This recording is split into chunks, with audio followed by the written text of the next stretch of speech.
जब भी आप छोटे बच्चों को देखेंगे या जब हम लोगों का भी बचपन था, तो कई बार हम लोग ऐसी हरकतें कर देते थे, उलूल जुलूल हरकतें। उसके बाद जो है उनको छिपाने के लिए अजीब अजीब काम किया करते थे। लेकिन कहते हैं कि इंसानी चेहरों और उनके हाव भाव को जो है पढ़ना जिनको आता है वो इस बात का अंदाजा लगा सकते हैं कि तुम किस स्थिति में हो। साइकोलॉजिस्ट की बात करें या हम कह सकते हैं जो पुलिस होती है, वो इस बात से अंदाजा लगा सकती है कि आप क्रिमिनल हैं, आप इनोसेंट हैं या क्या हैं, क्योंकि उनको इतनी ट्रेनिंग दी जाती है, वो इतने लोगों से रोज इंटरेक्ट होते हैं कि उनको इन सारी चीजों की आदत हो जाती है। एक अच्छा वकील हो, इस बात से अंदाजा लगा सकता है कि आप जो केस लेके आ रहे हैं या आए हैं उसमें कितना सच बोल रहे हैं, कितना झूठ बोल रहे हैं।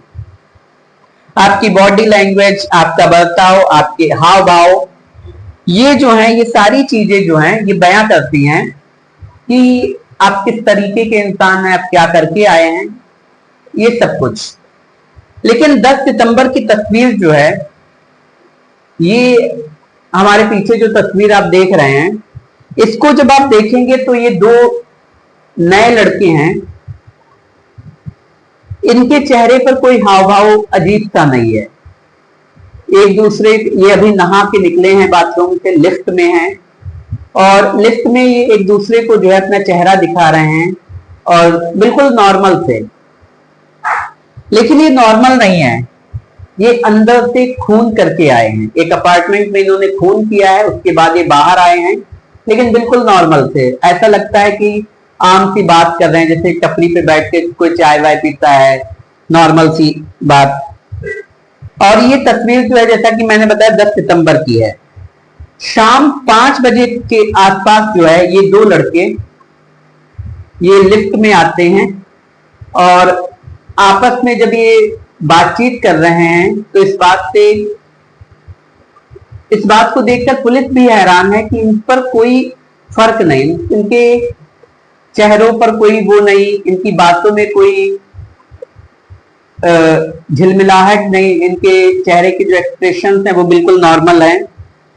एक दूसरे को चेहरा दिखा रहे हैं, जबकि इन्होंने 10 से 15 मिनट पहले ही एक कत्ल किया और बहुत बेरहमी से कत्ल किया है। हमारी कई बार हमने बताया ना, बॉडी लैंग्वेज, हमारी आंखें, ये सारी चीजें बता देती हैं कि हमने क्या किया है। इन लोगों ने जो है एक 50 साल की लेडी का कत्ल किया है। हैदराबाद में एक जगह है कुकटपल्ली, और कुकटपल्ली में स्वान लेक अपार्टमेंट है और उसी स्वान लेक अपार्टमेंट में जो है एक स्टील कारोबारी रहते हैं 13वें मंजिला पर। जो हम कह सकते हैं अपार्टमेंट का की 13वीं मंजिल है, उसमें ये कारोबारी रहते हैं। इनका नाम है राकेश अग्रवाल। राकेश अग्रवाल, इनके 2 बच्चे हैं जो कि अधिकतर बाहर ही रहते हैं। इनकी वाइफ रेनू अग्रवाल जो कि घर में रहती हैं। तो कई बार होता ये था कि रेनू अग्रवाल घर में अकेली रहती थी, राकेश अग्रवाल जो थे वो ऑफिस में अधिकतर रहते थे। इसलिए घर पर ही कॉल करके पता कर लिया करते थे क्या, मतलब ठीक ठाक है, सब कुछ नहीं है। नॉर्मली हो जाता है जब भी हम फ्री होते हैं, तो अगर घर पे कोई अकेला है तो कॉल करके पूछ लिया जाता है। तो हस्बैंड वाइफ 2 ही लोग थे, बच्चे बाहर रहते थे, तो ये कॉल करके पूछते हैं। लेकिन उस दिन जब ये कॉल करते हैं तो उनका कॉल नहीं उठता है, और ऐसा पहले भी कई बार हुआ। लेकिन पहले जब भी कॉल नहीं उठा तो कुछ ही देर बाद जब भी रेनू वापस आती थी, कई बार ये होता था कि नहाने चली गई, कई बार सो जाती थी, कई बार अपने आसपास के किसी अपार्टमेंट में, हम कह सकते हैं पड़ोसियों के यहाँ चली गई, या हम कह सकते हैं कहीं भी कुछ ऐसा होता था तो कॉल बैक आता था। लेकिन उस दिन जो है ये कई कॉल करते हैं लेकिन कोई रिस्पॉन्स नहीं आता है। अब जब कॉल बैक भी नहीं आती है, कोई रिस्पॉन्स भी नहीं आता, कॉल भी नहीं रिसीव हो रही है, तो कई बार दिमाग में अजीब अजीब बातें आने लगती हैं, तो वही बातें इनके दिमाग में आ रही थी और ये अपने ऑफिस से निकलते हैं और घर की तरफ जो है चल पड़ते हैं। अब पूरे रास्ते इनके दिमाग में वही सारी चीजें चल रही हैं और अब ऑफिस से ये उस अपार्टमेंट में आ जाते हैं, लिफ्ट के थ्रू जो है अपनी बिल्डिंग में, जो उनका हम कह सकते हैं फ्लैट था, वहां पहुंचते हैं। बेल बजाते हैं, दरवाजा नहीं खुलता है, कई बेल बजाते हैं, दरवाजा नहीं खुलता है। अब जो बेचैनी अभी तक उन्होंने अपने ऑफिस से घर तक तय की थी, जो कि एक हम कह सकते हैं बेवजह की बेचैनी मान लो कई बार हर किसी को हो जाती है, अब वो बहुत ज्यादा हम कह सकते हैं कि सच में बदलने लगी थी। जो अभी तक उन्हें लग रहा था कि नहीं ऐसा नहीं हो सकता है सो गई हो यार, लेकिन जब बेल बजा रहे थे फिर भी नहीं हो रहा है।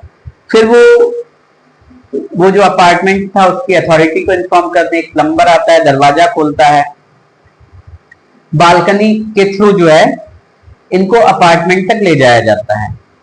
जैसे ही अपार्टमेंट में पहुंचते हैं, फ्लैट में अपने पहुंचते हैं, खून से लथपथ लाश पड़ी थी। देखकर ही होश उड़ जाते हैं।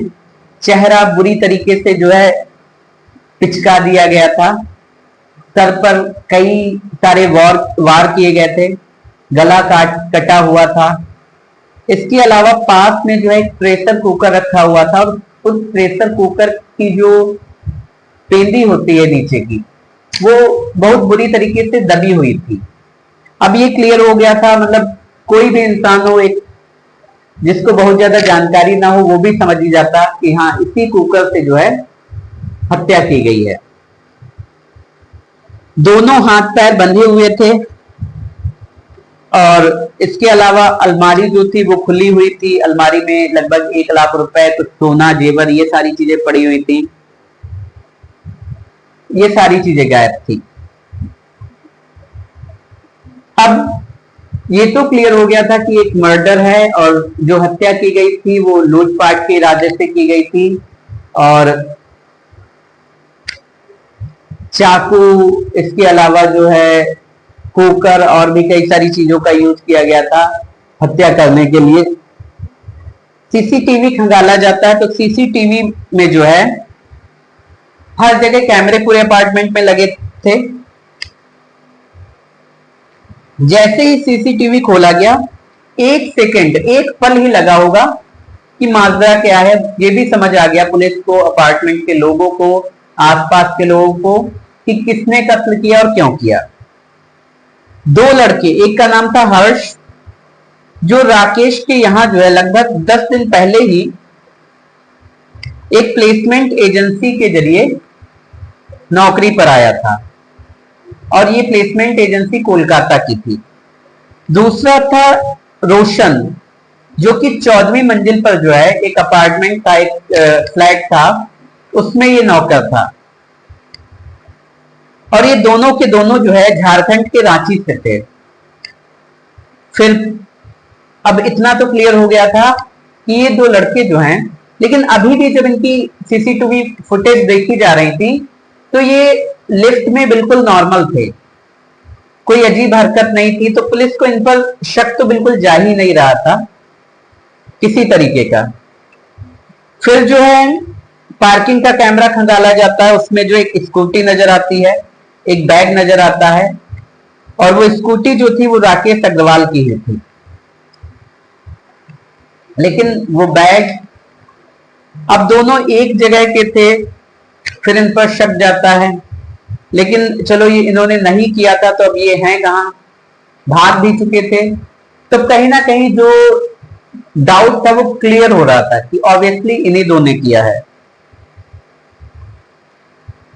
अब हैदराबाद पुलिस की टीम जो है वो कई टीमें बनाती है और जांच शुरू करती है।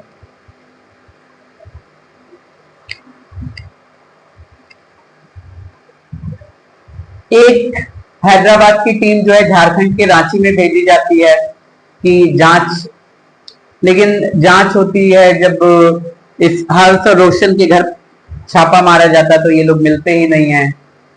सो काफी जांच हो रही थी, लेकिन सब कुछ नॉर्मल था, कोई अता पता नहीं लग रहा था कहाँ है ये लोग, कैसे हैं, क्यों। कुछ दिन बीतते हैं, तभी जो है रांची पुलिस को एक कॉल आता है, और उस कॉल में कहा जाता है, क्योंकि अब जो है अभी तक हैदराबाद पुलिस ने जो है इनके स्केचेज वगैरह, इनके सीसीटीवी फुटेज, और जो हत्या हुई थी वो इतनी ब्रूटल तरीके से की गई थी, तो सारी चीजें न्यूज पर भी चल रही थी। इसके अलावा रांची पुलिस को भी दे दिया गया था, तो कहीं ना कहीं झारखंड और रांची में सारी चीजें चल रही थी।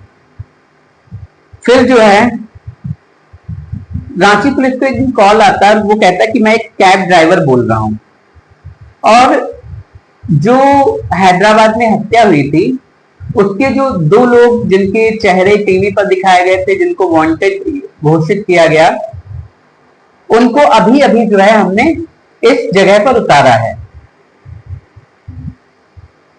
तो पुलिस जो है डिटेल में पूछताछ करती है उससे, और कहती है कि पूरा डिटेल बताओ, कहां कहां तुमने उतारा है, किधर वो लोग गए हैं, क्योंकि उस कैब ड्राइवर ने भी जब उसको बताने था तो उसने भी उनका पीछा किया और बहुत सी चीजें पुलिस की मदद की। फिर यहां से गाड़ी यहां से जो है एक टीम पुलिस की, रांची की पुलिस टीम जो है छापा मारती है।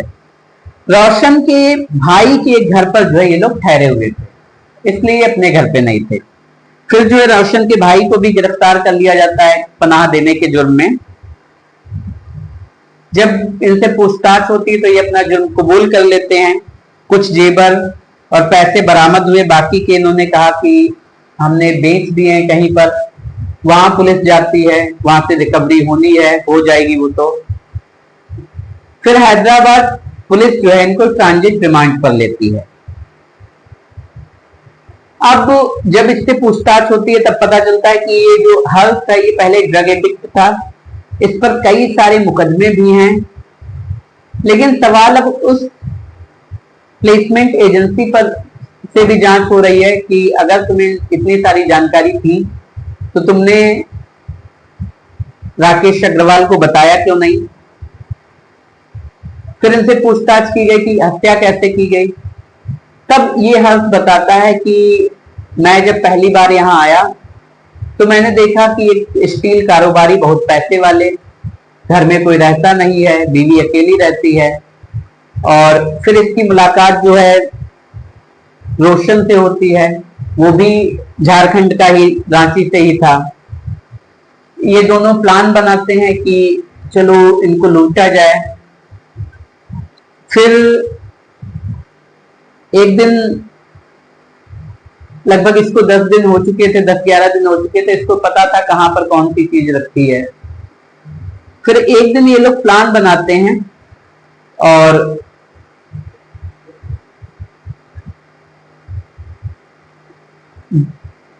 ये जो हर्ष है ये कुकर उठाता है और रेनू अग्रवाल के सर पर मारता है। वो बुरी तरीके से जख्मी हो जाती है, गिर जाती हैं। उसके बाद जो है ये एक के बाद एक उन पर कई कुकर से ही वार करता है जब तक वो मर नहीं जाती हैं। उसके बाद जब ये हो जाता है, फिर ये उस अलमारी की तरफ जाता है, वहां से 1 लाख कैश और बाकी के जेवर उठाता है, वो सारे रख लेता है। फिर ये देखता है कि एक कैंची रखी हुई होती है, तो ये कैंची उठाता है और कैंची जो है उनके चेहरे पर, गले पर, सीने पर कई बार कैंची से करता है। उसके बाद रोशन जो है वो किचन की तरफ देखता है, और किचन में कहते हैं एक चाकू रखा हुआ होता है, तो ये चाकू लाते हैं, चाकू से गला काट देते हैं। और फिर ये सारा सब कुछ हो जाता है, लेकिन कहीं कैंची से भी वार किए गए थे, कुकर से भी वार किए गए थे, चाकू से भी वार किए गए थे, तो इनके जो कपड़े थे वो कहीं ना कहीं उन पर खून लग गया था। तो ये लोग जो है फिर आराम से बिल्कुल बाथरूम में जाते हैं, कपड़े निकालते हैं, वहीं नहाते हैं अच्छे से। और नहाने के बाद जो है ये उसी लिफ्ट से जो है, जहां पे आप देख रहे हैं कि ये बिल्कुल नॉर्मल से लग रहे हैं। उसी लिफ्ट से ये जो है नीचे जाते हैं, फिर पार्किंग के जरिए पार्किंग से ये स्कूटी उठाते हैं और लप्पू चक्कर हो जाते हैं। तो ये कहानी थी। अब हर बार कातिल को यही लगता है कि वो बच जाएगा, लेकिन वो कैब ड्राइवर उनके लिए मुसीबत बन गया। उसने पूरी जानकारी दी और ये दोनों पकड़े गए। अब उम्मीद है, देखिए क्या होता है।